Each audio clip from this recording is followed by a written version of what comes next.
ವಂದೇ ಮಾತರಂ ರಾಷ್ಟ್ರೀಯ ಗೀತೆ, ರಾಷ್ಟ್ರೀಯ ಗೀತೆಗೆ ಅಪಮಾನ ಮಾಡೋದು ಅದು 1971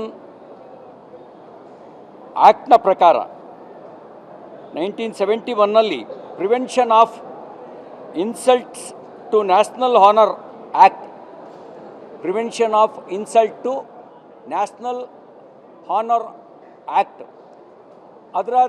ಅದಕ್ಕೆ ವಿರುದ್ಧ ಆಗುತ್ತೆ. KPCC ಅಧ್ಯಕ್ಷರು ನಾನು ಹೇಳಲ್ಲ ಅಂತ ಅನ್ನೋದು ಕೂಡ ಈ ಕಾಯ್ದೆಯ ಪ್ರಕಾರ ದ್ರೋಹ ಆಗುತ್ತೆ, ರಾಷ್ಟ್ರದ್ರೋಹ ಆಗುತ್ತೆ. ಈ ಕಾಯ್ದೆ ಪ್ರಕಾರ 1971ನಲ್ಲಿ ಈ ಕಾಯ್ದೆಯನ್ನು ತಂದಿದ್ದು ಕಾಂಗ್ರೆಸ್ ಸರ್ಕಾರ. ಅದು ರಾಷ್ಟ್ರಧ್ವಜಕ್ಕೆ ಅಪಮಾನ ಮಾಡೋದಿರಲಿ, ರಾಷ್ಟ್ರೀಯ ಸ್ಮಾರಕಗಳಿಗೆ ಅಪಮಾನ ಮಾಡೋದಿರಲಿ, ಸಂವಿಧಾನಕ್ಕೆ ಅಪಮಾನ ಮಾಡೋದಿರಲಿ, ರಾಷ್ಟ್ರಗಾನ ಮತ್ತು ರಾಷ್ಟ್ರಗೀತೆಗೆ ಅಪಮಾನ ಮಾಡೋದಿರಲಿ, ಇವೆಲ್ಲವೂ ಕೂಡ ಈ ಆ್ಯಕ್ಟಿನ ಒಳಗಡೆ ಬರ್ತವೆ. ಬರೀ ಸಂವಿಧಾನದ ಪುಸ್ತಕ ಹಿಡ್ಕೊಂಡು ನಾಟಕ ಆಡಿದ್ರೆ ಬರಲಿಲ್ಲ. ಸಂವಿಧಾನ, ಅದರ ಆಶಯಗಳು, ಕಾಯ್ದೆ, ಇದ್ರ ಬಗ್ಗೆನೂ ಸ್ವಲ್ಪ ತಿಳುವಳಿಕೆ ಇರಬೇಕಾಗತ್ತೆ. ಯಾವ ಕಾರಣಕ್ಕೆ ನೀವು ಪೂರ್ತಿ ಹಾಡು ಹೇಳಲ್ಲ ಅಂತ ಹೇಳ್ತಾ ಇದ್ದೀರಿ? ಈ ಮನೋಭಾವನೆ ಜಿನ್ನಾನಿಗಿತ್ತು. ಈ ಮನೋಭಾವನೆಯನ್ನು ಬೆಳೆಯೋಕ್ಕೆ ಬಿಟ್ಟ ಪರಿಣಾಮ ಭಾರತ ವಿಭಜನೆ ಆಯಿತು. ಈಗ ಕಾಂಗ್ರೆಸ್ ಮಾಡ್ತಿರೋದು ಕೂಡ ಜಿನ್ನಾ ಮನಸ್ಥಿತಿಯ ಪ್ರದರ್ಶನವನ್ನು.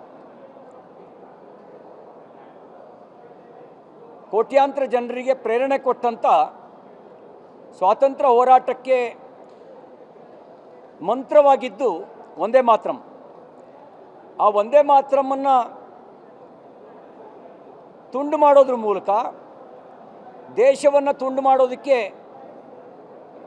ಬುನಾದಿಯನ್ನು ಹಾಕ್ತು ಕಾಂಗ್ರೆಸ್ಸು. ಈಗ ಮತ್ತೇನು ಮಾಡಲಿಕ್ಕೆ ಹೊರಟಿದ್ದೀರಿ?